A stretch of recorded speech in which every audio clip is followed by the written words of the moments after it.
du droit, donc à l'interface entre l'analyse économique et les analyses juridiques.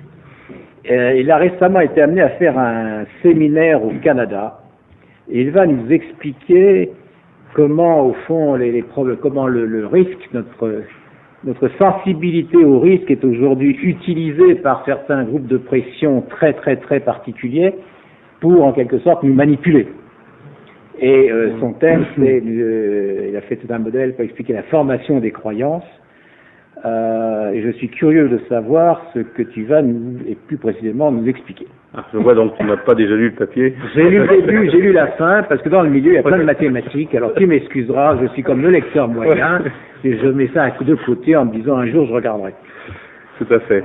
Alors, je me suis intéressé à ce sujet pour une raison assez pratique, parce que j'étais déjà engagé dans des travaux de recherche sur le risque du tabac.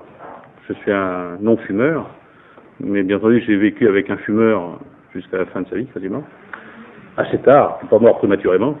À cette occasion, j'ai eu l'expérience de ces activistes, de ces groupes, de ce combat, entre guillemets, entre une industrie et puis des groupes d'activistes de la santé publique, d'une façon générale. Alors, il était intéressant de théoriser un petit peu les nouvelles formes de combat des idées, où pratiquement le combat des idées remplace le piquet de grève. En gros, c'est un petit peu cette idée sous-jacente, c'est politiquement correct. Et vous avez alors, ce matin, je me lève, j'ouvre la télévision, paf, campagne, nous sommes en pleine campagne de ces activistes, peut-être même ordonnés entre guillemets par l'OMS, l'Organisation mondiale de la santé, où vous avez les drogues qui vous sont présentées, toutes les formes de drogue, y compris le tabac et l'alcool, d'ailleurs avec une ambiguïté qui m'intéresse particulièrement, puisque dans un sens, on vous dit la cocaïne, l'héroïne, je sais plus quoi, le crack, tout ce que vous voulez, le tabac et l'alcool. Le tabac et l'alcool, bien entendu, sont légaux, c'est-à-dire que la production de tabac et d'alcool est encore légale en France, tandis que le reste est illégal. Alors je me dis, qu'est-ce qu'ils veulent dire? C'est les mecs de gauche, hein, faut bien comprendre. Il y a une fraction donc qui veulent qu'on légalise, je suis tout à fait pour, qu'on légalise des drogues à l'égal du tabac et bien entendu de l'alcool. Mais quand je regarde les activistes de la santé publique qui imitent un petit peu les Américains, c'est plutôt dans le sens inverse. C'est-à-dire la prohibition, bien entendu, du tabac, c'est-à-dire la production de tabac, et d'alcool.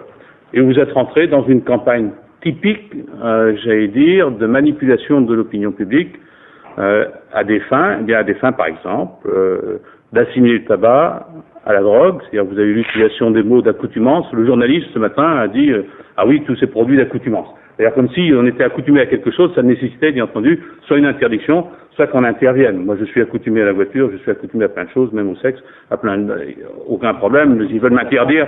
Hein? Oui, même à ma femme. T'as raison de me remercier. C'est pas moi qui ai ramené ma femme, hein, c'est Henri. Donc, alors, en fait, ça va être centré un petit peu c'est une réflexion théorique sur ces nouvelles formes d'influence qui sont particulièrement importantes.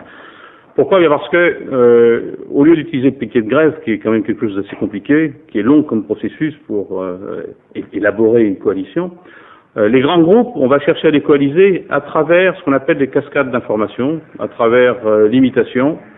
Comme notre démocratie, dans le fond, est très sensible aux enquêtes d'opinion, à l'opinion majoritaire, il suffit, pour convaincre un malheureux homme politique qui n'a rien à faire, sauf de passer des réglementations, pour le convaincre justement que l'opinion est derrière lui et qu'il est important de réglementer. Et ça touche beaucoup les produits à risque. Pourquoi les produits à risque? Parce que on a une espèce de combat de lobbying assez classique entre des producteurs, l'industrie du tabac, l'industrie automobile, si on pense à la voiture, pour les problèmes d'environnement, entre un groupe finalement qui se révèle à travers la bureaucratie, les groupes médicaux, tous ceux qui s'intéressent à la santé publique, les activistes, y compris les organisations de consommateurs. Donc il y a le public qui est le consommateur, qui est intéressé aussi à ce genre de choses. Et puis il y a notre homme politique qui est le seul à pouvoir déclencher l'usage de la contrainte pour vous interdire de consommer du tabac, pour vous interdire, ou en tout cas d'augmenter les prix, interférer, vous dire que tel produit est mauvais. Hein, je vous rappelle qu'il y a une multiple façon de réglementer ces produits à risque. Donc c'est pas propre, j'allais dire, à l'exemple du tabac. C'est simplement à cette occasion-là que l'on voit mieux la façon dont il y a par exemple un lobby industriel a perdu une bataille, sinon la guerre, alors que les alcooliers c'est pas le cas. Et bientôt qu'on va voir, je sais pas, les gars qui produisent de la marijuana, j'ai toujours conseillé aux gens qui produisent du tabac de déplacer rapidement leur production vers la marijuana parce que ce sera bientôt légal. Il y a sans doute plein de profits vu la montée régulière de la demande dans ce type de produit. Bon, les alcooliers préservent, les automobilistes, enfin les producteurs d'automobiles résistent, on ne sait pas pour combien de temps. Il y a une variété de réglementations, alors on cherche à comprendre pourquoi il en est ainsi. Et une des hypothèses qu'on peut avancer, c'est effectivement la position de ces activistes qui réussissent à enclencher ce qu'on appelle des cascades d'opinion. Et c'est ça que on va étudier, et au moins à 2 points, d'essayer de comprendre comment ça fonctionne. Ça c'est important parce qu'il y a des conséquences à ce style. De comprendre pourquoi en fait les lobbies industriels, qui sont très concentrés, très puissants, au moins qui ont de l'argent, etc., ne peuvent pas faire face, ou échouent. C'est assez intéressant, ou ne réagit pas, enfin, ou on croit qu'ils ne réagissent pas. Et le dernier point que je voulais traiter, c'est que cette manipulation de l'opinion publique, ou cette information de l'opinion publique, ça dépend de quel côté vous vous situez, est quelque chose d'extrêmement dangereux pour la démocratie, pour la science d'une façon générale, parce que c'est en même temps une manipulation, bien entendu, de la science, entre guillemets, parce que je ne crois pas beaucoup à la science. Et ça nous intéresse beaucoup, nous, libéraux ou libertariens, parce que dans un certain sens, moi ça me choque pas particulièrement, c'est-à-dire que je recherche quand est-ce qu'ils violent des droits individuels dans cette manipulation des opinions ou de la liberté d'expression, etc. Donc, je veux dire, quand un syndicat fait un piquet de grève, il viole une liberté d'entrée ou de circuler ou je sais pas quoi, là on sait clairement qu'ils usent de la violence. Et quand vous avez le cerveau qui est faible, je vous exploite, moi je vous vends un produit, les astrologues font ça tous les jours, ils ont fait ça même chez Mitterrand, je vous vends une prévision, vous l'achetez, ou est-ce que, je veux dire, en quoi exploiter la crédulité des gens est quelque chose qui viole les droits individuels. Bon, et on va terminer en fait par une réflexion de ce style. Donc je reviens sur la question des cascades. Dans les problèmes des produits à risque, finalement, il faut être particulièrement expert pour comprendre un petit peu le problème. On a une idée du risque qu'on prend, c'est-à-dire qu'on forme son opinion, ça c'est un point important, à partir de ses croyances privées, votre expérience personnelle. Moi, j'avais un père qui fumait, qui est décédé, je sais plus, à 83 ans.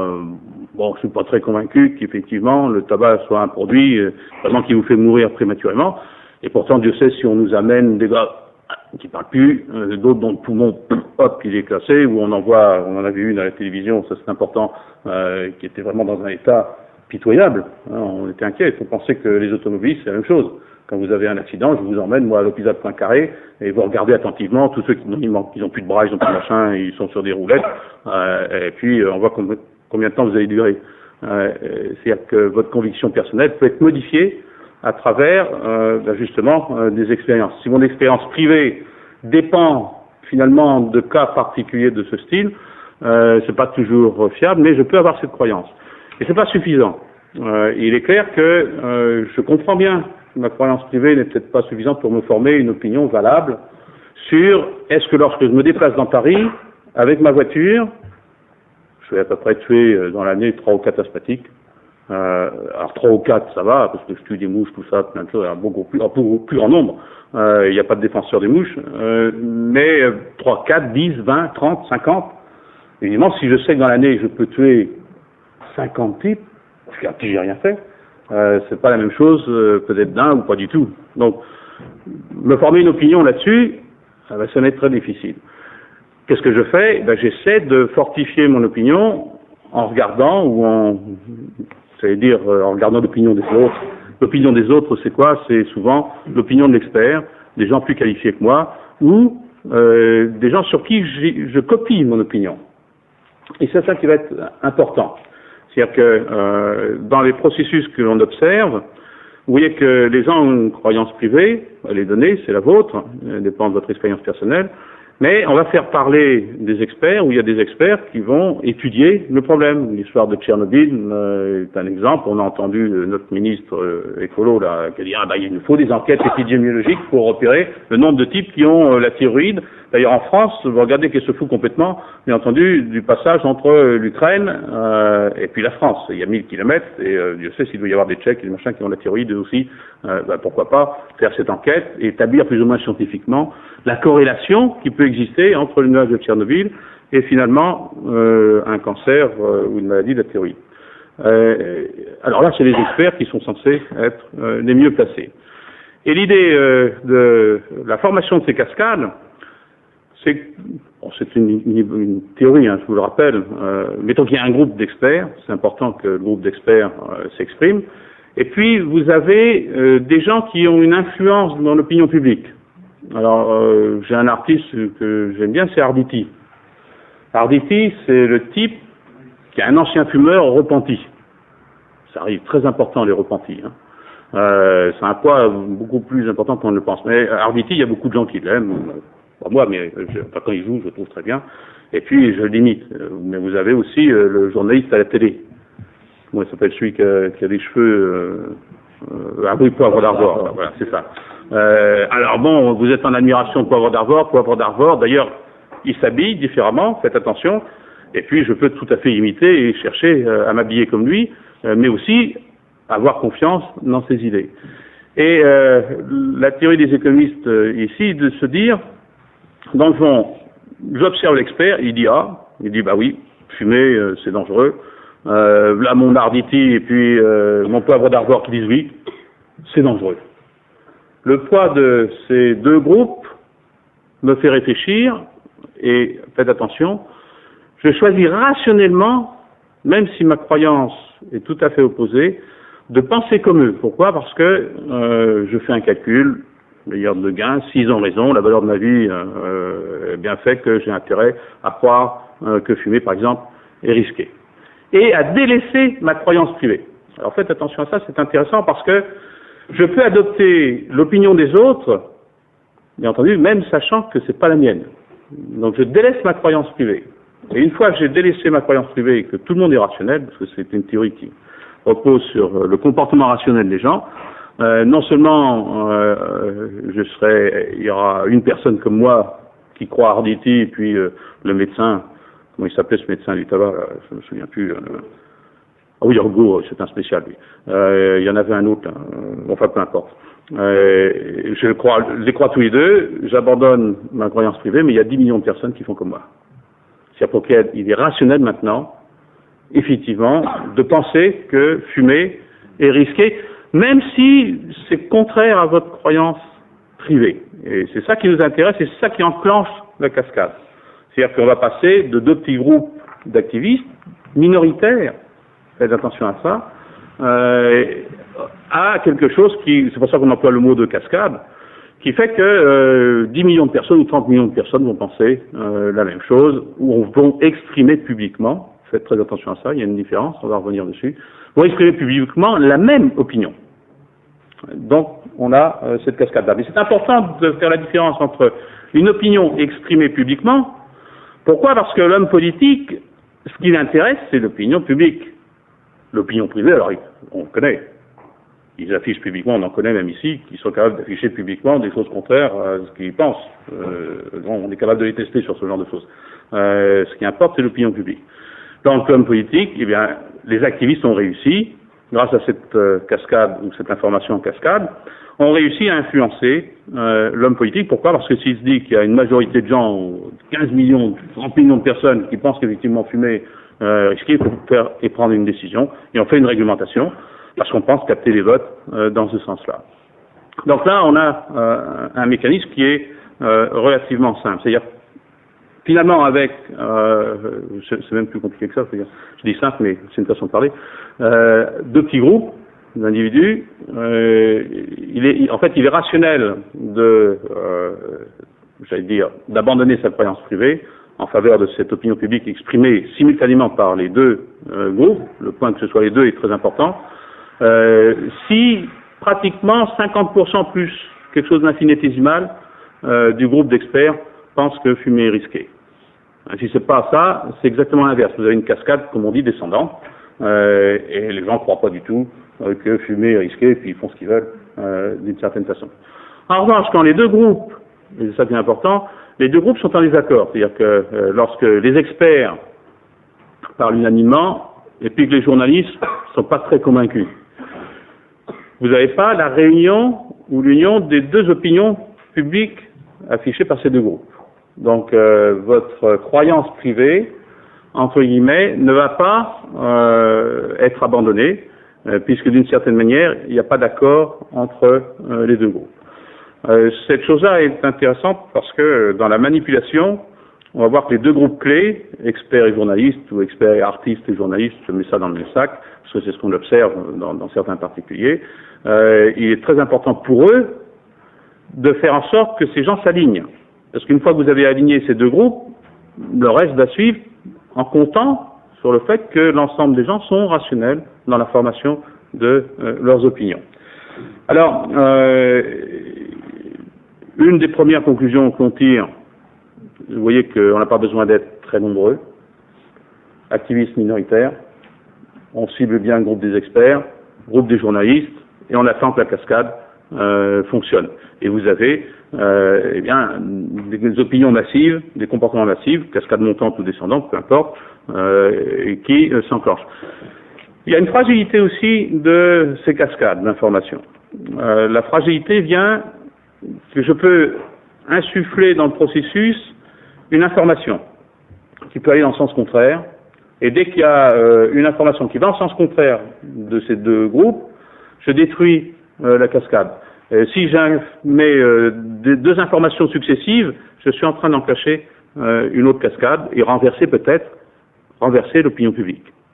Alors on parle de fragilité à ce stade des cascades. Ce qui va expliquer, pour l'instant, ce qui va expliquer le comportement des activistes. C'est ça qui m'intéressait particulièrement.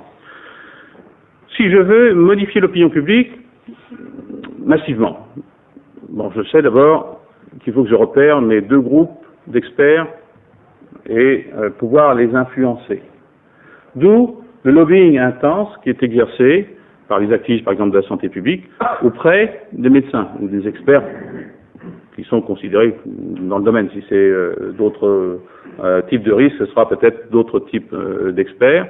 Mais non seulement les experts doivent être, j'allais dire, s'exprimer publiquement, faites attention, il faut qu'ils s'expriment publiquement, d'où la montée des égos, des machins, de tous ces médecins, vous pouvez en prendre d'autres sur d'autres domaines. Et en même temps, il ne faut pas que les experts entre eux soient en désaccord, c'est-à-dire qu'il faut qu'ils soient homogènes. Ou en tout cas que l'opinion publique exprimée par les experts soit homogène, de façon à ce que je puisse utiliser la rhétorique, c'est le poids aussi extrêmement important que je souligne beaucoup dans ce papier parce que c'est pas tellement fait dans la théorie. Une grande part de la manipulation de l'opinion vient du fait que vous savez que les gens sont dans une ignorance rationnelle. Ils ne vont pas chercher la vérité des faits, ils sont rationnels dans leur comportement pour imiter les autres, mais pas pour comprendre le problème. Donc il est très important de jouer sur la rhétorique de l'autorité, par exemple, ou de dramatiser l'événement. Alors vous avez ça constamment à la télévision, la moindre chose que vous pouvez regarder, faites très attention. On ne vous prend pas n'importe quel expert, on vous montre les experts qu'on a envie de montrer et qui sont d'accord. Rares sont quand vous interrogez un expert quelconque, d'ailleurs vous n'en voulez pas. Et si vous voulez un débat, vous le refusez. Ça, vous êtes déjà rentré dans le processus du politiquement correct. Et vous savez pourquoi? Les activistes sont rationnels sous cet angle-là. C'est-à-dire qu'il n'est pas question que j'ai un débat contradictoire. Parce que qu'est-ce que je suis en train de faire? Je suis en train de détruire la cascade que je veux enclencher. Donc, je dois homogénéiser l'opinion des experts, l'opinion publique des experts. Ça, c'est la deuxième partie. Je reviendrai là-dessus. Comment on fait pour faire en sorte que des experts parlent publiquement d'une manière homogène sur un type de risque. L'autre chose que vous devinez bien, c'est l'influence qu'il faut avoir auprès des médias. L'avantage des médias contemporains, c'était vrai aussi peut-être autrefois, avec les journaux, aujourd'hui c'est la télévision, vous pouvez presque instantanément toucher des millions de gens. Hein, alors il est important de dramatiser l'événement. Il est important de jouer sur l'émotion, jouer sur le hadodium. Il y a tout un art de la rhétorique qu'il faut savoir manipuler pour enclencher cette cascade. Il y a aussi une chose que vous avez remarqué dans la dramatisation et dans le fait que ces activistes pensent qu'ils agissent pour le bien. Il y a l'idée que la fin justifie les moyens chez eux, hein, c'est très très symptomatique. Donc pour que cette cascade ne soit pas trop fragile, il faut que j'empêche que de nouvelles informations rentrent dans le processus. Donc là, on empêche les gens de parler, ou on dit non, vous ne pouvez pas passer ce type d'information. Et puis, vous n'êtes pas gêné de mentir. Je l'ai même vu chez enfin pas des experts, mais chez des économistes. Naïvement, si vous pensez que c'est bien, il est normal de surestimer les risques. Et c'est ce que vous faites. C'est-à-dire les activistes n'hésitent pas à mentir sur la véritable probabilité d'apparition de l'événement. Pourquoi? Parce qu'ils pensent, bien entendu, que si on fait peur aux gens, donc je surestime les risques. Alors aujourd'hui, je crois, enfin aux États-Unis, pour les données que l'on a, il y a un fumeur sur deux qui croit quand il fume qu'il va attraper le cancer du poumon ou qu'il va décéder. Vous avez 10% des fumeurs, je parle que des fumeurs, je parle pas des non-fumeurs, 10% des fumeurs qui pensent qu'ils vont mourir prématurément d'un cancer du poumon. Hein, et ils continuent à fumer. Alors ça, c'est l'anomalie. Vous êtes fumeur, puis vous continuez à fumer, il y a quelque chose qui ne tourne pas tout à fait rond dans cette histoire-là. En réalité, si on regarde attentivement les épidémiologues et en fait les risques tels qu'ils doivent exister en tout cas pour ce genre de choses, vous avez, en fumant toute votre vie, 6 chances sur 100 normalement d'attraper un cancer du poumon. Ce qui n'a rien à voir avec 1 sur 2. Et je prends cette campagne parce que moi j'ai encore entendu ce matin, ça doit faire 10 ans, il y a toujours le même nombre de morts par tabac, 60 000. Il n'y a pas eu d'évolution, c'est toujours le même chiffre. Et le chiffre, c'est Michel Le Net qui a dû l'avancer il y a 10 ans, qui a fait ça au pif, d'ailleurs, parce qu'on n'a pas, en fait, il n'y a aucune information sérieuse sur la probabilité en France. On ne peut pas le dire parce qu'il n'y a jamais eu d'enquête. Donc on prend des estimations américaines, etc. C'est pas propre au tabac. Pourquoi? Parce qu'on a affaire à des comportements, à des modes de vie. Et le calcul, quand vous décédez d'une overdose sur l'héroïne, quand vous décédez, il doit y avoir encore 10 ou 12 000 gens qui meurent de cirrhose du foie, je diagnostique le décès. Overdose d'héroïne, je diagnostique votre foie, bon, on sait comment il est, quand vous avez la cirrhose. Mais le cancer du poumon, vous mourrez d'un cancer du poumon. Vous mourrez d'autre chose. Bon, c'est vrai qu'il y a des gens qui ne fument pas, qui meurent du cancer du poumon. Apparemment, il y a une telle probabilité, mais ça arrive. Donc, ce sont des estimations. Le diagnostic n'est pas je meurs pour avoir trop fumé. Je meurs de quelque chose. Donc, ça, c'est beaucoup plus dur à établir. La corrélation est beaucoup plus dure. D'où l'importance que l'on va accorder aux experts pour qu'ils s'expriment d'une manière telle que vous ne puissiez pas discuter. Et ça, c'est vous l'affrontez pour n'importe quel type de risque, que ce soit, j'allais dire, Tchernobyl, que ce soit pour la voiture, que ce soit, vous aurez ce problème, qui est comment je peux faire pour que, d'une part, les experts parlent d'une voix unanime, publiquement, que les journalistes en fassent autant. Hein, et là, ça, c'est ce qu'on appelle les cascades de réputation, c'est-à-dire il faut que je cherche à faire en sorte que l'expert qui a une croyance privée aussi, mieux établie bien entendu que celle du commun du mortel, parce qu'il connaît comment on fait les tests, etc. C'est ce que moi j'étais voir comment travaillaient les épidémiologues dans ce domaine. On sait, on regarde, il y a des épidémiologues qui ne sont pas d'accord, il y a des gens qui vous disent qu'il faut bien mourir de quelque chose, etc. Et que c'est pas aussi simple que ça d'établir une probabilité. Ils ne s'expriment pas, c'est parce que vous n'allez pas lire leurs journaux. Hein, faites attention à cet aspect des choses. Et comment moi, expert épidémiologue, je peux être amené, même avec une croyance mieux établie que la mienne, une croyance privée en me disant, bon, c'est pas très sérieux ce genre de choses, à ne pas afficher publiquement que c'est pas sérieux, et même parfois, et même souvent même, à dire le contraire publiquement. Ça, c'est une chose que nous connaissons bien, libéraux, parce que nous sommes soumis à cette rhétorique et à cette influence. C'est-à-dire que mon comportement afficher publiquement mon opinion, je suis libertarien, je suis libéral, c'est ma croyance privée, je la mets en accord avec, je mets mon opinion publique en accord avec ma croyance privée, moi je n'ai pas eu ce problème, etc. Oui, mais ça se paie. Ça se paie parce que les autres, ils pensent peut-être pas comme vous, et certains activistes qui veulent contrôler effectivement la pensée des groupes d'experts, y compris celle des économistes, et alors une épidémiologie c'est pas différent, j'ai des moyens, bien entendu, de vous sanctionner socialement si vous exprimez votre croyance privée à l'encontre de l'opinion publique des experts, ou ce que l'on veut atteindre. Bon, ça c'est une manipulation, des sanctions, des récompenses, c'est pour ça qu'il y a un modèle un petit peu compliqué dans le papier, pour voir comment on peut manipuler l'opinion des experts et des scientifiques dans le domaine, pour qu'ils s'expriment autrement publiquement. La technique simple, je vous prive littéralement de contrats, je vous prive de recherche, d'enseignement, enfin nous on affronte ce genre de choses, donc on a l'habitude. Et l'autre façon aussi que je peux influencer votre opinion publique, c'est de manipuler, j'allais dire, la croyance que vous avez sur le comportement des autres. Je vais vous dire publiquement, mais les autres, ils pensent comme nous. Il y a que vous qui pensez comme ça, même si c'est faux. Voilà.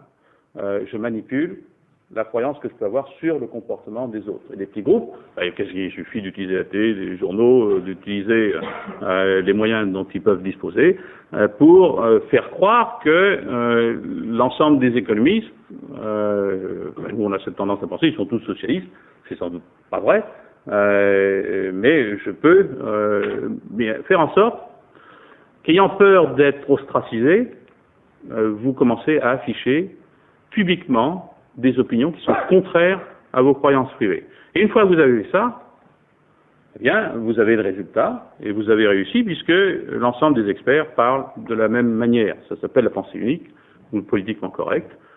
C'est par ce biais que j'homogénéise le groupe d'experts qui va être très important dans la cascade d'informations. Et je fais la même chose avec les journalistes. Regardez comment vous faites, comment vous pratiquez avec les journalistes, d'autant plus qu'ils passeront à la télévision. Vous faites exactement le même contrôle.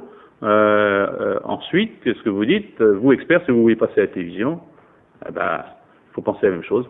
Et vous avez coordonné vos deux groupes, les homogénéiser, et les gens parlent d'une même voix, de telle sorte que vous enclenchez la cascade d'opinion sur l'ensemble des autres. D'où le paradoxe dont j'ai parlé. Le fumeur, supposons qu'il agisse et il met en accord ses actions avec ses croyances privées. Le fumeur, il est soumis comme les autres à la cascade, il choisit rationnellement d'afficher publiquement une opinion contraire à ses actes, puisqu'il va dire oui, c'est Arditi, ce que j'appelle le fumeur repenti prend des actions, mais les fumeurs croient ou disent ou affichent publiquement, quand on les interroge, bien entendu, que fumer est risqué. Et nos activistes, qu'est-ce qu'ils font? Ou n'importe qui est sain, qui regarde, il voit le type fumer, et puis qui lui dit écoute, bien entendu c'est dangereux de fumer. Première réaction, c'est-à-dire ce type-là, il ne se maîtrise plus, il ne se contrôle pas, il est à l'accoutumance, le tabac est une drogue. Alors vous avez interprété en fait quelque chose qui est très différent, c'est que bien entendu, d'une manière privée, je ne crois pas un mot que le tabac est comme ça, d'ailleurs je continue à fumer, j'ai pas d'écart, mais publiquement j'ai affiché autre chose. Pourquoi? Parce que moi aussi j'ai des sanctions. Je peux être ostracisé, alors, je ne parle pas bien entendu de l'ostracisme public réglementaire tel qu'il a été introduit, je parle simplement le fait de la manipulation des idées m'amène à créer chez le fumeur des opinions fausses, qui va afficher publiquement des opinions fausses, et la conséquence de ça, c'est un accroissement, bien entendu, de la réglementation à son encontre. Parce que, on va dire, c'est un drogué, une accoutumance, c'est bien, il faut utiliser ce qu'on fait pour les drogués, il faut les rééduquer, il faut les mettre dans des cliniques spéciales pour qu'ils perdent leur accoutumance ou leurs habitudes jugées comme mauvaises. Donc, on a une explication relativement simple de la formation de ces opinions et de la formation de comportements pervers, parce qu'à force d'afficher publiquement des opinions fausses, faire attention à ça. C'était la question des pays de l'Est d'une façon générale. D'ailleurs, le modèle sous-jacent à cette théorie des cascades est fait essentiellement pour expliquer les phénomènes révolutionnaires. C'est-à-dire comme quoi le gouvernement n'est pas capable de prévoir finalement l'opinion qui se retourne massivement contre lui. C'est un petit peu ce qui se passe. Pourquoi? Parce que à force d'avoir développé des opinions fausses, ben vous savez plus où est le vrai, en particulier les croyances privées. Et ces cascades d'informations, je ne parle pas de celles de réputation parmi les experts, les cascades d'informations sont ou restent toujours fragiles. Il faut constamment faire attention qu'il n'apparaît pas un choc qui perturbe et qui détruise. Tout d'un coup, les gens se mettent à exprimer leurs croyances privées et vous vous êtes trompé complètement sur l'opinion publique. Donc, on a une hypothèse qui, moi, m'intéressait parce qu'elle explique quand même assez bien la pratique ou les nouvelles pratiques de ces groupes d'activistes de la santé publique.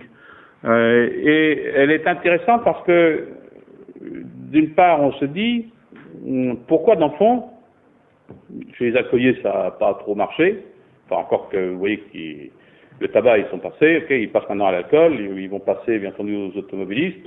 Le processus est enclenché pour toutes les industries. Et je ne parle pas de le paysan qui fabrique un bœuf. Vous pouvez mourir de la maladie de, comment ça s'appelle, Creutzfeldt-Jacob. Creutzfeldt-Jacob, 5 cas dans l'année, ah pof, je tue. J'éradique des choses que vous n'oseriez pas faire chez des humains, vous le faites tranquillement chez les animaux, par centaines de milliers. Centaines de milliers, alors vous ne savez même pas si la vache peut être atteinte de la maladie.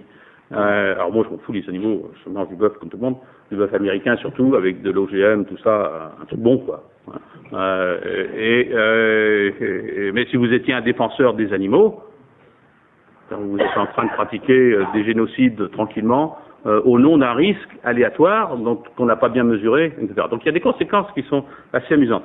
Moi, ce qui m'amuse aussi dans toute cette histoire, c'est la réaction des industriels, les grandes firmes automobiles. Je ne parle pas de l'industrie du tabac qui est un puissant lobby, mais vous avez aux États-Unis le lobby des armes. À l'heure actuelle, aux États-Unis, vous avez exactement le même mécanisme qui est mis en marche à propos des armes, de la détention des armes, etc. C'est de savoir comment ces gens-là réagissent et comment ils peuvent faire pour empêcher la formation de ce genre de choses.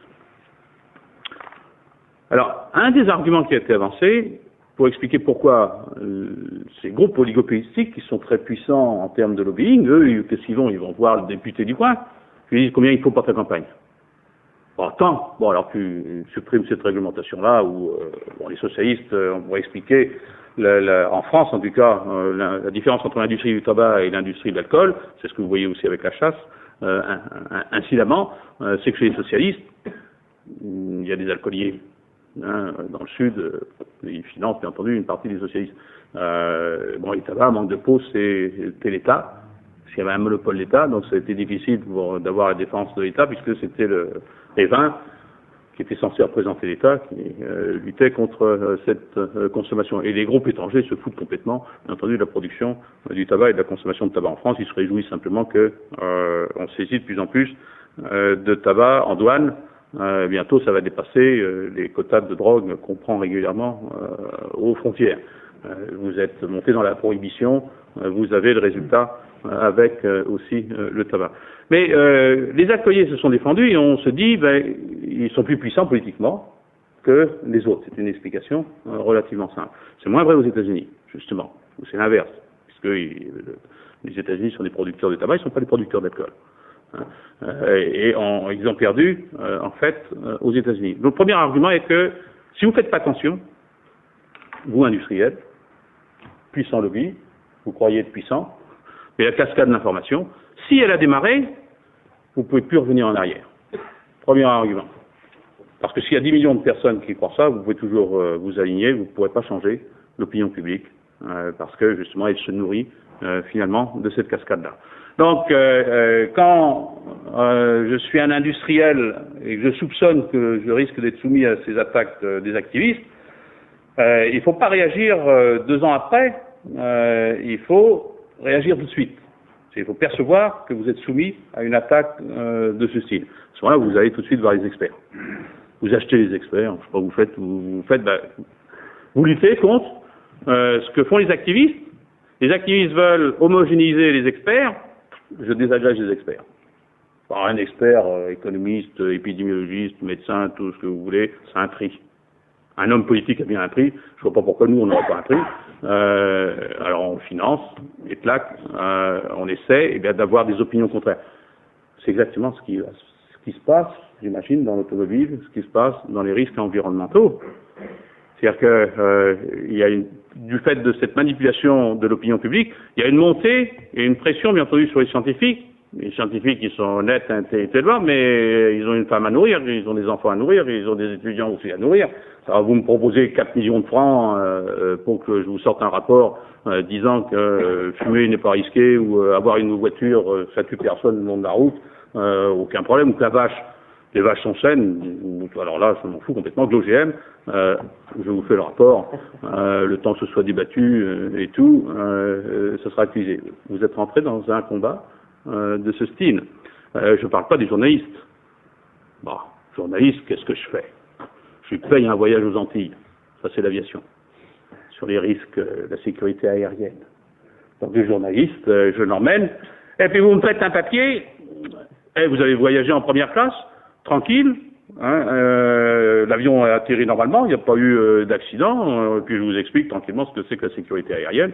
Vous revenez, vous faites votre papier, enfin ça fonctionne dans le sens inverse, ils veulent le monopole. C'est plus subtil, ça. Oui, enfin, avec moi la subtilité, ça prend beaucoup de subtil, mais on va aller direct.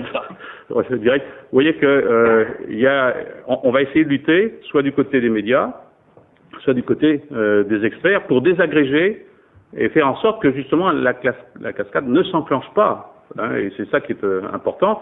Et je peux aussi, moi, groupe de lobbying, insuffler des chocs dans cette cascade d'informations externe, de façon à la briser.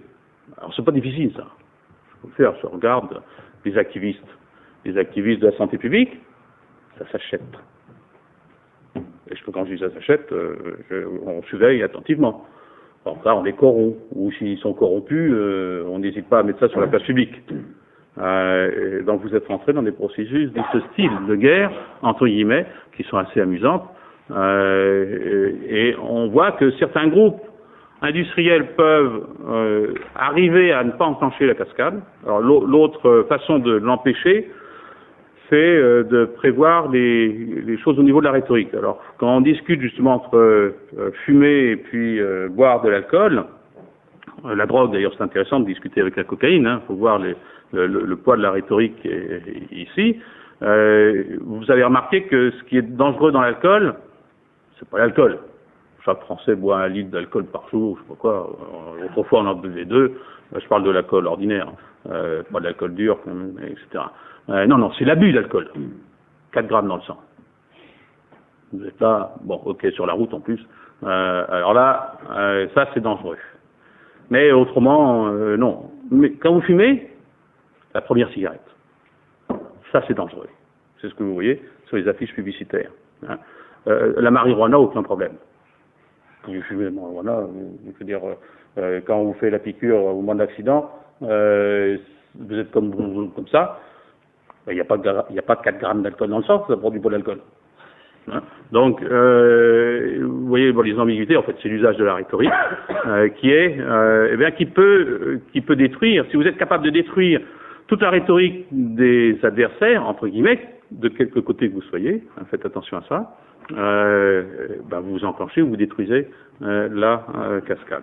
Alors je voudrais, parce que je ne veux quand même pas monopoliser la parole tout le temps et rentrer dans la discussion, en venir à moi ce que je déteste relativement, mais c'est un jugement de valeur, parce que pour le reste c'est assez amusant d'étudier ce genre de choses et de le vivre, c'est l'impact sur la démocratie, l'impact sur la science et la question des droits individuels. Alors, je pense qu'effectivement c'est dangereux pour la démocratie majoritaire, parce qu'on est dans une démocratie majoritaire, c'est dans ce sens-là que c'est dangereux, parce que à force de manipuler l'opinion publique, vous manipulez aussi les hommes politiques, et vous êtes en train de distordre totalement l'information publique, littéralement de la distordre, en surestimant certains risques, et donc en agissant sur certaines industries, et j'allais dire, en introduisant une discoordination totale de l'allocation des ressources. Pourquoi voulez-vous que je dépense beaucoup d'argent, j'interdis la publicité, sur un risque, par exemple, de fumée qui peut être considéré comme faible par rapport peut-être à d'autres, pensez à d'autres risques. Toutes les ressources que je mets dans cette surestimation des risques, à cause de cette surestimation des risques manipulée dans l'opinion publique, ça veut dire que j'ai des ressources en moins vis-à-vis de véritables dangers qui n'émergent peut-être pas, donc c'est pas innocent. Hein. Et vous êtes en train de drainer des ressources aussi vers des choses qui développent le mensonge, qui développent l'anathème, qui développent des choses qui n'ont pas grand-chose à voir avec soi-disant la démocratie politique. Il y a un danger manifeste aussi au niveau de la science. J'ai essayé de vous faire voir le danger qu'il y avait à faire rentrer la science dans le débat politique. Le problème de l'écologie, c'est celui-là. Dans l'écologie, moi qui suis extérieur, je ne peux plus faire confiance aux experts. Parce que la seule image que je peux avoir d'un expert scientifique en matière d'écologie, c'est de me dire, oh, il va encore me raconter des conneries sur le réchauffement de l'atmosphère, etc. Oui, la banquise se réchauffe. Eh, les ours blancs en particulier, ils ont plus assez de froid. On va être obligé de les mettre dans des frigidaires pour qu'ils retrouvent leur climat d'origine, où ils vont dépérir, etc. Qu'est-ce que je fais? Je ne peux pas refroidir la banquise. Alors, en plus, la banquise, ça s'élève.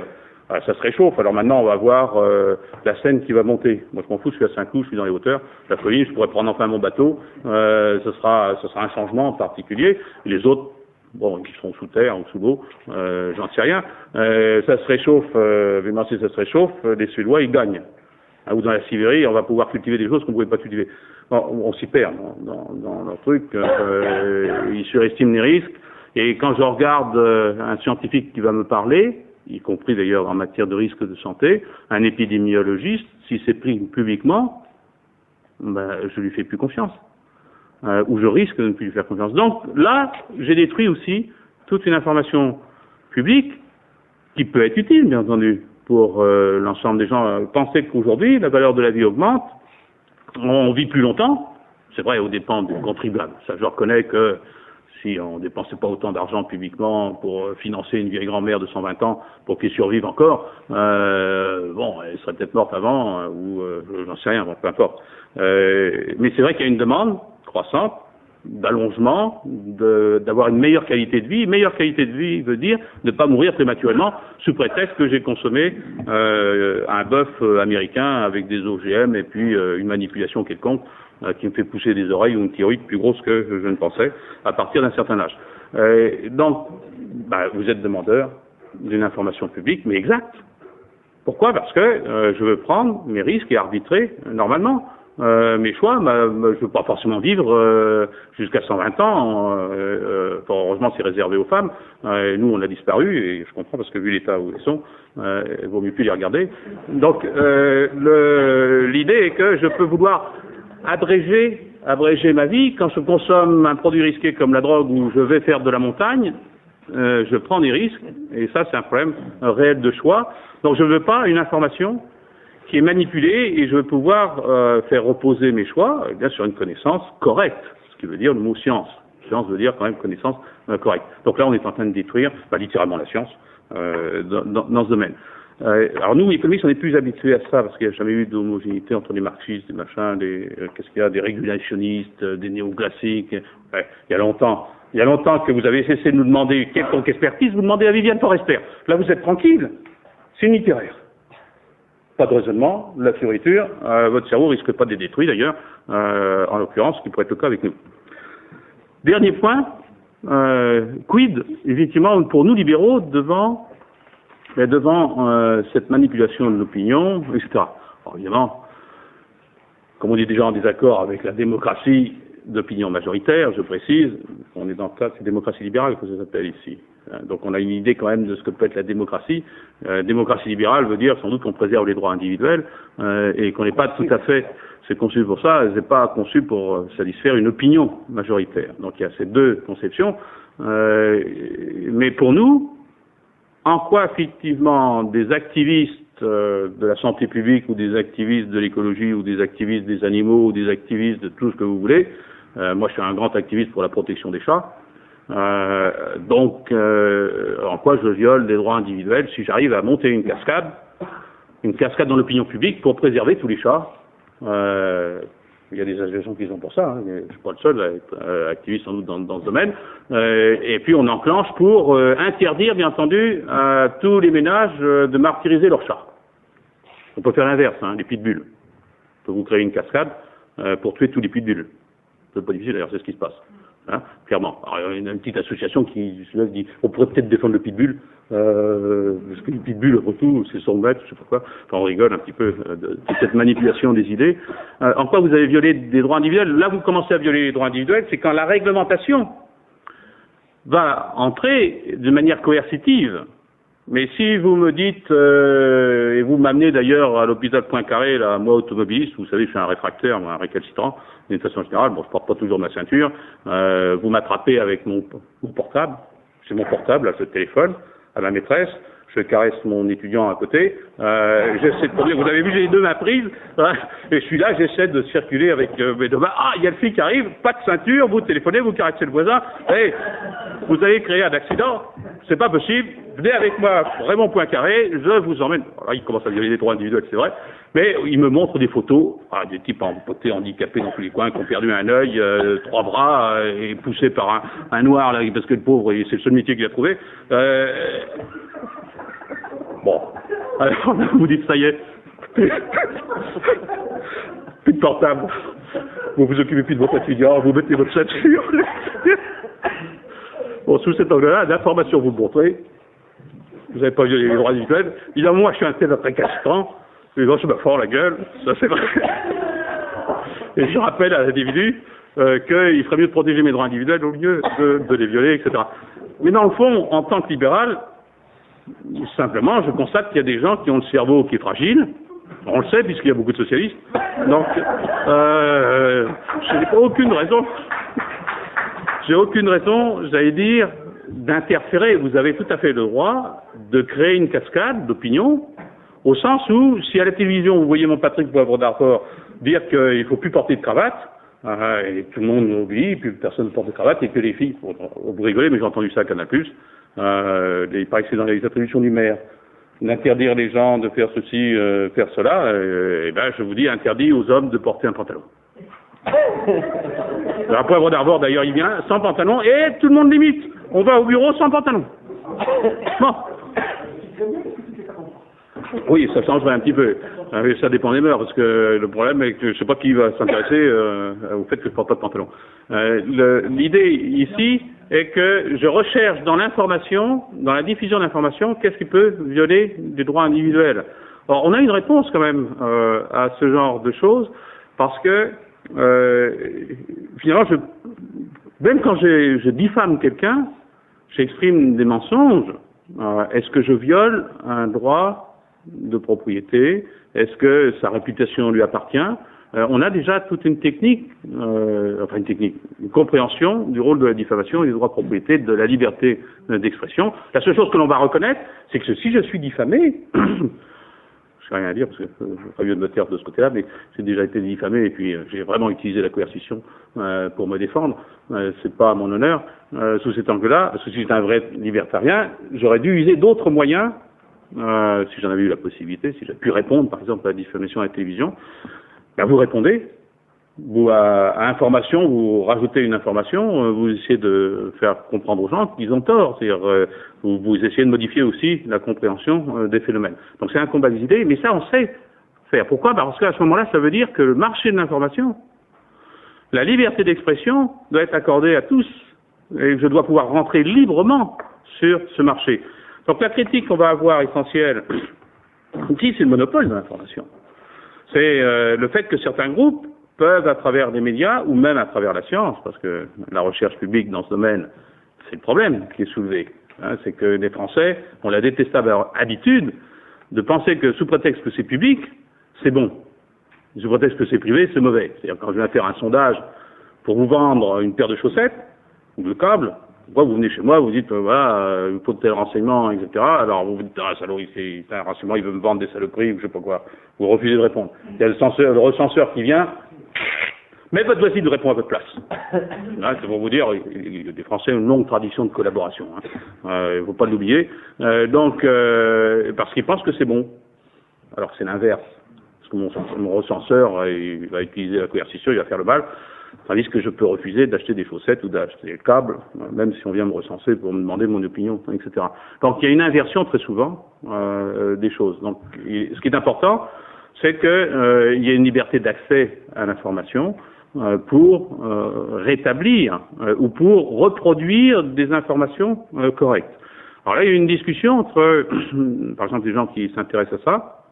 Certains d'entre eux disent bien, il faudrait par exemple établir une agence d'information sur les risques environnementaux, les risques de santé, qui soit, j'allais dire, déconnectée de cette lutte de groupes de pression d'intérêts particuliers, d'activisme politique ou démocratique, de façon à ce qu'on soit sûr. Hein. Mais moi, j'ai pas une grande confiance dans la production de ce type d'agence, parce qu'on sait qui va payer, si c'est l'État. Bah, j'ai déjà avec l'INSERM, j'ai déjà tout un tas de choses, le CNRS, ont tous la prétention, bien entendu, d'afficher justement publiquement des informations qui sont vraies.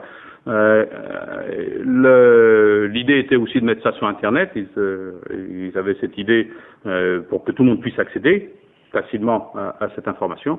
En réalité, nous autres, ce que l'on doit prendre bien soin, c'est que non seulement il faut démonopoliser la recherche, d'une façon générale, mais en même temps l'information. Et vous voyez que lorsque j'ai démonopolisé les médias, et la même chose avec les chercheurs, il est beaucoup plus difficile d'enclencher une cascade. Parce que vous ne pouvez plus homogénéiser les deux groupes. Et ça, c'est exactement ce qu'il faut faire, et non pas jouer un parti contre un autre. Bon, je vais m'arrêter là parce que le papier, vous pourrez vous y reporter, il sera soit sur ma homepage, soit sur Seine-Henri. Et moi, je préfère les discussions, bien entendu, à un monopole de la parole, entre guillemets, temporaire. Oui. Ah bah bravo. Alors, je veux dire, c'est tout à fait intéressant, parce que ce que tu nous expliques, c'est exactement le mécanisme de production de la pensée unique, en définitive. Et effectivement, tu as là une bonne grille de lecture et d'interprétation pour comprendre justement ce qui se situe derrière toute cette agitation sur la vache folle, sur le tabac, les armes à feu, enfin tous ces risques qui actuellement sont montés en épingle dans toute la presse et les médias. Alors attendez, on va faire, si tu permets, est-ce qu'on peut l'enlever de son support et puis parce que la dernière fois on s'est imposé une petite discipline. Et de parler devant le micro, ça fait une petite interruption, mais sur la transmission. Je dois appuyer sur quelque chose, non? Non, ce que je voulais dire finalement, par rapport à la perception qu'ont les gens, comme vous disiez, que ce qui vient du public est bon et ce qui vient du privé est forcément mauvais, peut-on dire qu'il y a une manipulation de la part des médias? Parce que quand on regarde les séries télévisées, par exemple, que ce soit des séries télévisées françaises ou même des séries télévisées américaines, des séries policières, le fonctionnaire est toujours bon, et c'est toujours l'homme du privé qui tient le mauvais rôle. L'homme d'affaires est toujours un truand, un gangster, et le policier, la juge, le proviseur, l'instit sont des gens bien, et sont présentés sur leur meilleur jour. Ça, on fait le tour, oui.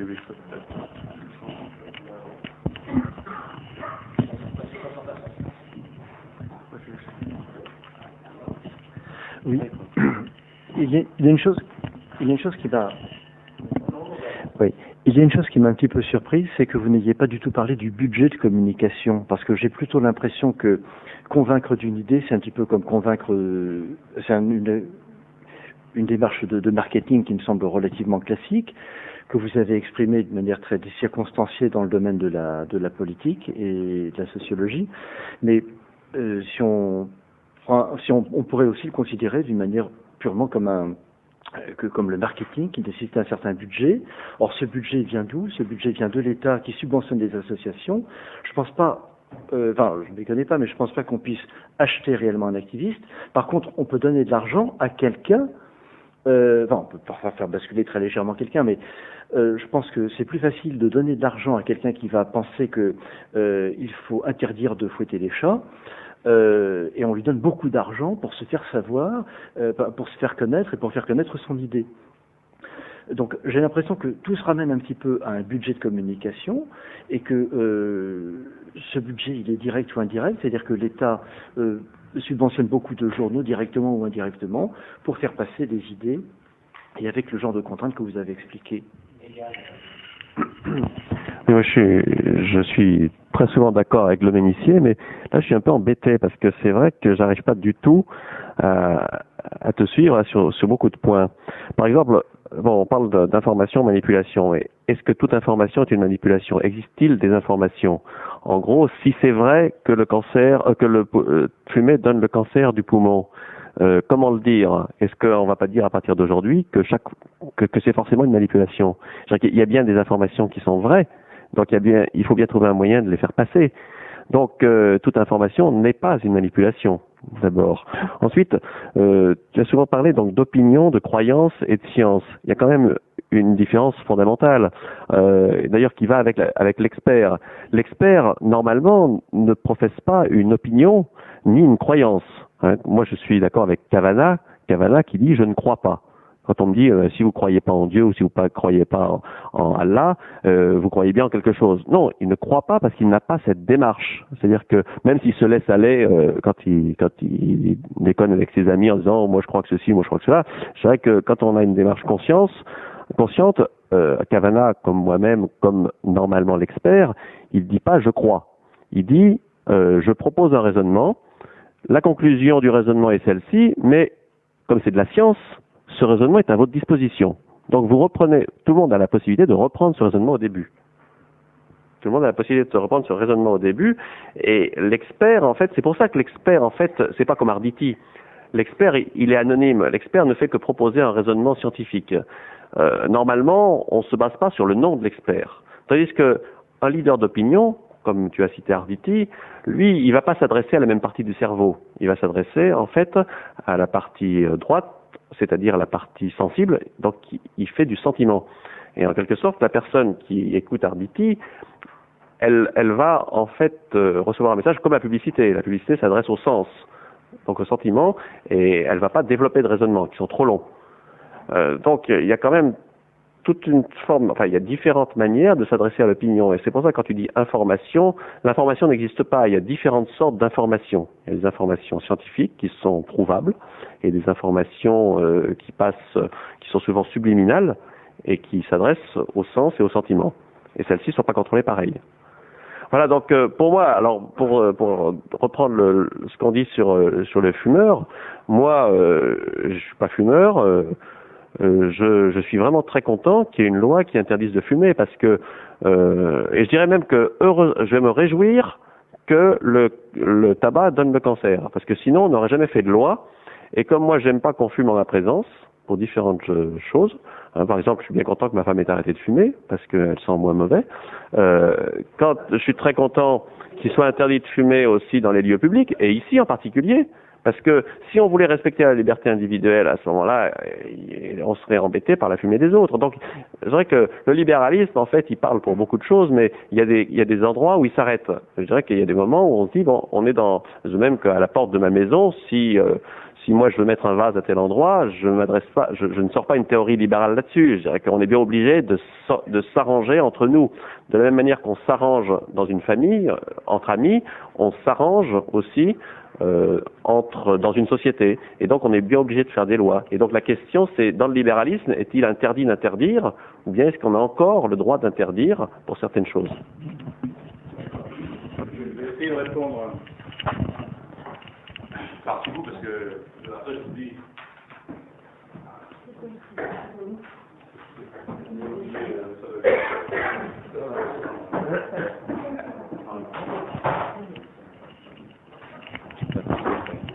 Oui, je vais essayer de... C'est bon? Je vais essayer de répondre dans le sens inverse, là, en commençant par Yves Egal. L'idée qui est soutenue ici, à propos de l'information ou de la connaissance correcte, d'ailleurs le mot science veut dire vraiment connaissance correcte, quand on emploie le mot croyance et qu'on mélange avec science, je pense que c'est beaucoup plus proche qu'on ne le dit la plupart du temps, parce que très souvent les scientifiques ont des croyances eux aussi, qu'ils ont du mal. Bon, alors là, tu as raison, c'est le processus de raisonnement, mais l'idée, et ça, quand tu dis par exemple qu'à la télévision on voit Arditi, non, pas du tout. Arditi vient pas en premier. Ce qui vient en premier, c'est les experts. C'est eux qu'on fait parler, parce qu'ils ont l'argument d'autorité. Il est très important justement que l'expert s'exprime, et il n'exprime pas bien entendu l'ensemble. Si je prends les médecins ou les épidémiologues, ou si c'était nous économistes, ça serait pareil, on n'exprimerait pas l'ensemble des économistes. C'est pour ça que j'ai parlé que Viviane Forester nous remplaçait peut-être avantageusement dans le domaine.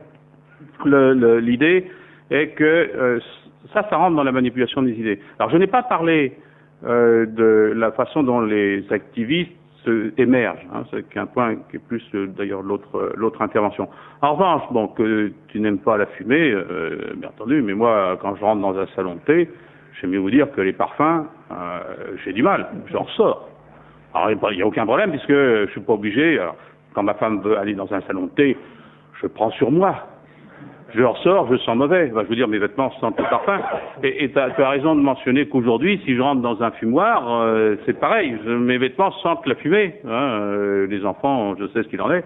On est capable de sentir des odeurs qu'autrefois, on ne pouvait pas sentir. Tellement c'était, j'allais dire, dans le commun. Faut pas oublier que l'aspect olfactif des choses, puisque c'est ça que tu as mentionné en partie, parce que c'est le fumeur, toi fumeur c'est une chose différente, mais ce dont tu souffres de la fumée des autres, c'est une gêne. Au XVIIe siècle, au XVIIIe siècle, quand tu allais dans la rue, ça sentait les ordures. Hein, et les gens sentaient ils ne les sentaient plus exactement, parce que tout le monde devait sentir pareil, c'est ça que ça veut dire. Pour ça, c'est un problème un petit peu moderne. Le fait que tu demandes une interdiction de fumer, c'est un problème pour nous libéraux, c'est un problème de qu'est-ce que c'est que la rue publique. J'ai aucun problème chez toi, parce que je te demande où l'autorisation, et tu me la refuses. Dans la rue ou à la faculté, parce qu'on sait ce que c'est aussi à la faculté, on ne sait pas à qui ça appartient. Alors de temps en temps, il y a une majorité qui décide, on fume pas. Et alors les jeunes, de toute façon, on est déjà bien content qu'ils fument le tabac, parce que on va pas voir ce qui se passe avec la marijuana ailleurs. Hein. L'idée d'interdiction, d'un règlement, est renvoyée normalement à l'usage privé, etc. Donc ça, je pense que c'est une question relativement simple. Ici, si c'est marqué défense de fumer, c'est le problème. Si je suis fumeur, je vais en face où c'est autorisé de fumer, et puis c'est tout. Ben, le public, si j'ai, par exemple, moi, je pense que ma clientèle dépend beaucoup de cette caractéristique, c'est-à-dire que je veux pas de fumeurs, eh bien je perds de l'argent avec les fumeurs qui ne viennent pas, et j'ai des non-fumeurs. Le désastre ici, c'est de m'imposer, moi, par exemple, commerçant, d'avoir un point fumeur. Alors, je ne sais pas trop comment faire. D'ailleurs, aujourd'hui, même moi qui suis non-fumeur, c'est comme ça que j'aime pas beaucoup sentir le tabac, bon, alors, c'est un bénéfice, d'ailleurs. Je vais avec les fumeurs parce qu'il y a de la place. Tranquille, j'attends pas. Bon, alors je supporte la fumée des autres, j'ai un avantage parce que je suis plus rapidement servi. Peut-être pas forcément mieux, mais au moins plus rapidement servi, etc. Pour ça, c'est un arbitrage, mais normalement, je devrais avoir le choix d'un restaurant fumeur ou d'un restaurant non-fumeur. Mais là, typiquement, dans le cas où en étant libertarien, tu dis que la démocratie doit défendre aussi les individus, même minoritaires. Oui. Donc là, en fait, en ne faisant pas de loi, c'est le fumeur, donc le majoritaire, non. Qui est respecté avant le minoritaire. Non, puisque c'est le propriétaire des lieux qui décide. C'est pas le minoritaire, c'est la chose différente. Qui décide de quoi? Alors c'est le problème. À travers l'économie, c'est bien le client qui est roi. Donc, oui, bah justement, c'est le client est roi, mais celui qui supporte les coûts, c'est le propriétaire du lieu. Et ça qui est important, c'est de savoir qui décide. Alors c'est le problème du statut de la rue, de l'université, des lieux publics ou des lieux privés. Bon, ça qui n'a rien à voir avec, j'allais dire, la question qui est soulevé, c'est-à-dire que la réglementation des lois E20, c'est la création de l'apartheid. Ça, c'est une chose très différente. Hein, c'est de coller une étiquette fumeur. Tu vas aux États-Unis, tu vois ce que c'est, les lieux exposés dans une vitrine où tu vois les fumeurs. C'est-à-dire que c'est la même mentalité de rééducation et de te faire honte de ton comportement. Alors ça, c'est des méthodes de fascistes très typiques d'influence, parce que là, c'est une réglementation, c'est une violence qui est exercée contre ces minorités. C'est une minorité aujourd'hui sans quoi ça se poserait pas, en l'occurrence. Chose différente de la question qui est discutée ici, qui est la manipulation de l'opinion. Comment se fait-il que j'affiche publiquement alors, tu as raison de dire, j'ai parlé de croyances privées pour les experts, ils ont leur théorie privée, qui n'osent peut-être pas exposer publiquement. Bon, ça c'est le phénomène de la pensée unique, parce que, ou alors c'est une méconnaissance que tu as vraiment des milieux scientifiques, c'est bien une chose qui fonctionne chez nous, c'est ça. Hein, d'autant plus qu'on est dans un milieu très hiérarchisé, monopolisé, où certains ont un pouvoir de t'exclure et de t'ostraciser du milieu. Je veux venir à l'autre intervention qui soulève, parce que j'en ai pas parlé, on ne sait pas trop pourquoi, comment les gens deviennent activistes. Si on regarde le fonctionnement de ces activistes, c'est vrai qu'ils vont fonctionner avec des budgets de communication, ils vont fonctionner avec des subventions. Bon, donc une grande partie malheureusement en France, puisqu'on est dans un milieu tellement étatisé, que l'État ou ces associations essaient d'avoir des privilèges ou des subventions. Donc ils disent, ben moi tu as mentionné, je sais plus, vous avez mentionné, pardon, les chats, je sais pas pourquoi pas fouetter les chats, je crée une association qui veut protéger les chats, je demande des fonds. Bon, pour l'instant, si j'ai bien compris, l'association la plus subventionnée de France, c'est la Fédération nationale chevaline. Bon, c'était les chevaux, en l'occurrence. Les chats, c'est moins intéressant. Mais je récolte des fonds, et puis je fais ce que je veux. Mais je peux récolter un privilège. C'est ce qui s'est passé avec les activistes de la santé publique, qui, par exemple, de faire un peu comme aux États-Unis, d'ester en justice. C'est-à-dire que l'État a abandonné, grâce à E20, une partie de sa coercition publique, et l'a déléguée à des associations qui peuvent aller en justice et qui gagnent de l'argent là-dessus. Donc c'est surtout le juriste qui gagne de l'argent dans cette histoire-là, l'association aussi, nous d'ailleurs aussi, des phénomènes qui sont extrêmement intéressants à travers le mécanisme des associations, parce qu'on l'a vu en France, c'est la corruption. Tout ce qui vient du public, au bout d'un certain temps, finit par corrompre les gens à cause du budget de communication. Et en particulier, c'est ce qui se passe. Pourquoi? Bien parce que je vais utiliser ces subventions, ou je vais essayer de drainer des fonds. C'est l'histoire sur le cancer, l'association là sur le cancer. Et il s'est arrivé aussi la même chose dans le tabac. Bon, ça c'est propre de la gestion des fonds. Moi, c'est pas ça qui. J'ai supposé évidemment que les gens étaient capables d'avoir leur budget de communication, de campagne. Alors il y a des privilèges, parce que par exemple vous interdisez la publicité pour ces produits dangereux, entre guillemets. Et vous pouvez faire de la publicité comparative contre. Et ça, je trouve ça extrêmement dommageable parce que dans l'interdiction de la publicité, vous avez ôté, c'est voulu, je veux dire, vous empêchez bien entendu le groupe de pression lobbying de l'industrie de se défendre. Ou en tous les cas, par exemple, de proposer un produit meilleur et moins dangereux. Parce que la seule façon d'éradiquer un comportement que vous jugez dangereux, c'est pour ça que je suis pour la légalisation de la drogue, pas la légalisation de la consommation. Je veux bien que vous taxiez la production. C'est ça qui est important, c'est que moi je puisse produire dans mon jardin ou dans mon laboratoire de l'héroïne, de la cocaïne, mais le client qui va me le demander, c'est comme pour l'alcool, il veut pas de l'alcool frelaté, moi je veux de l'euphorie, je veux exactement ce qui se passe avec c'est les cyclistes là, ils se gonflent. Alors moi je sais, avec le cerveau, on a du mal, on n'arrive pas à trouver des produits pour gonfler le cerveau. Au 19e, on y arrivait, c'est-à-dire Jules Verne arrivait à fonctionner avec de la cocaïne, Baudelaire aussi, je vous le rappelle. Et vous n'êtes pas étonné que Jules Verne avait déjà pensé à aller sur la Lune. Bon, avec les moyens qu'on a aujourd'hui, mais en gros, on ne sait pas si c'est la cocaïne ou si c'est son cerveau normal. C'est l'impression que vous avez. Mais non. En réalité, il s'est dopé, et puis vous vous dopez, ça c'est votre problème. Mais je veux doper avec un produit qui n'a pas des effets pervers. Et pour ça, il faut que je puisse développer une industrie, innover dans ce domaine, parce que la seule façon dont, bien entendu, je vais éradiquer un comportement qui est jugé dangereux, c'est de vous offrir un produit que vous recherchez, par définition, un euphorisant, qui n'a pas les effets ni d'accoutumance, ni quoi que ce soit, etc. Alors, vous faites une politique exactement inverse. D'ailleurs, c'est ce qu'on va voir en ce domaine. Je termine sur cette intervention entre public et privé, parce que je suis entièrement d'accord. Quand je regarde la télévision, etc., ça c'est le problème du milieu artistique et du cinéma, qui bien entendu vit énormément des subventions publiques, et que oui, je fasse. Et c'est vrai que pour l'artiste, c'est dur. Pourquoi? Parce que comment voulez-vous que je vende une œuvre que les gens ne reconnaissent pas, ou à contre-courant véritablement de l'opinion publique en matière artistique? Ça me paraît extrêmement important de discuter de ça aussi. Comment je peux gérer ce problème-là? J'ai que deux solutions. Normalement, où j'arrive à vendre et je me plie à l'opinion publique, je fais du pompier.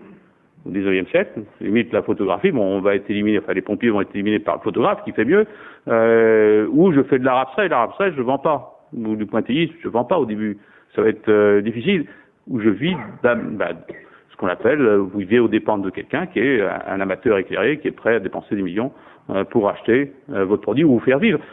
La plupart des artistes précédant ce siècle vivent avec des mécènes, où ils vendent.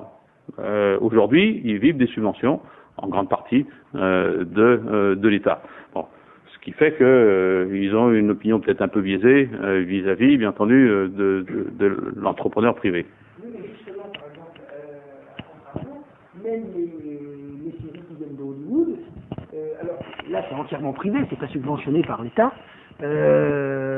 Hollywood, finalement, le secteur privé donne des bâtons pour se faire battre dans l'opinion publique.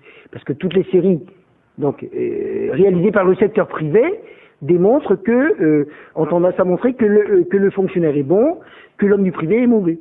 Donc ça, moi, artiste, si l'opinion publique et je veux faire de l'argent, je fais comme Viviane Forester.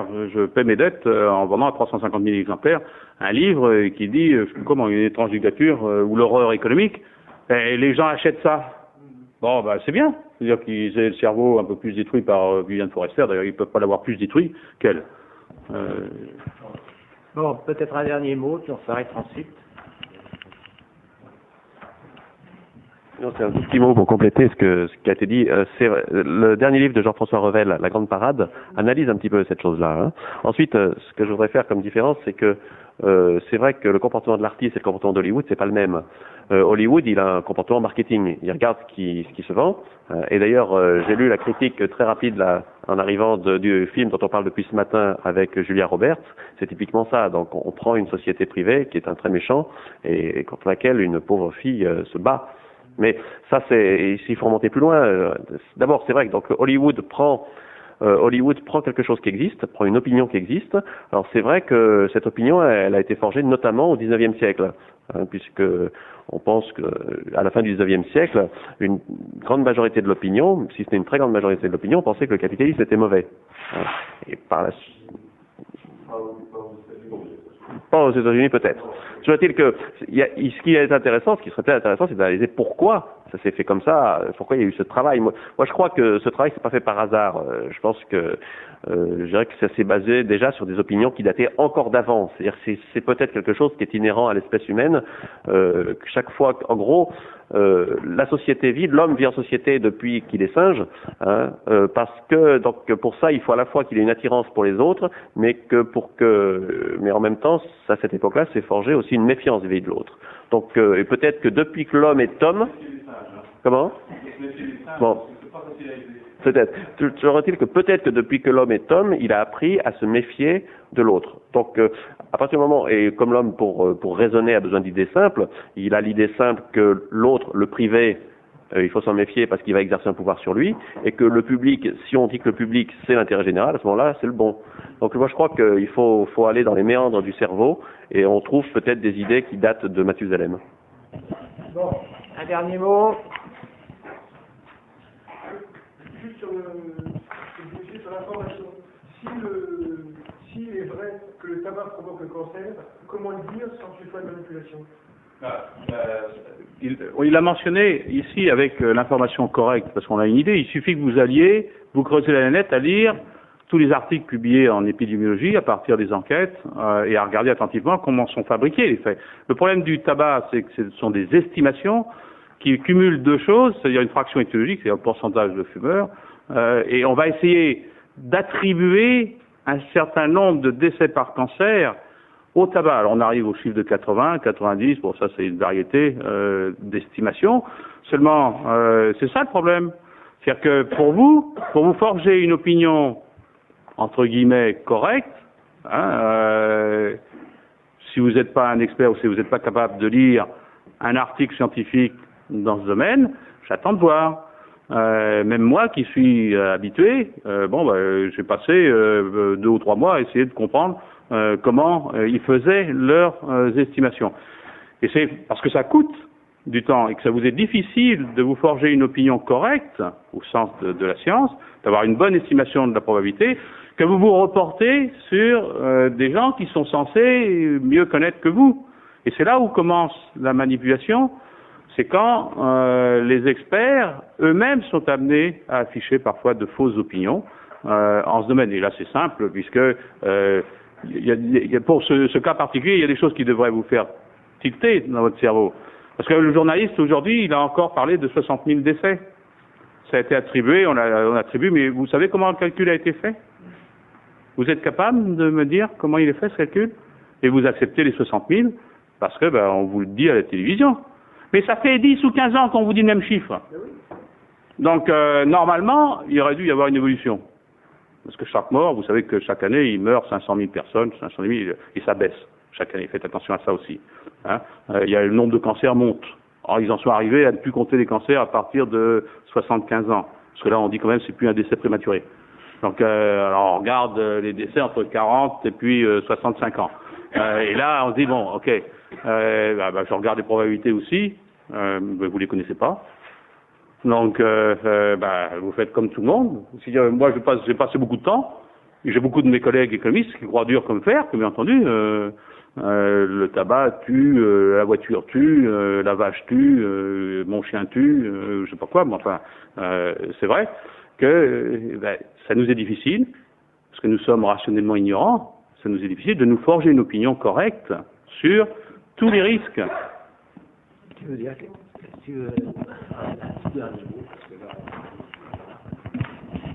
Est-ce que vous avez étudié le besoin de croire?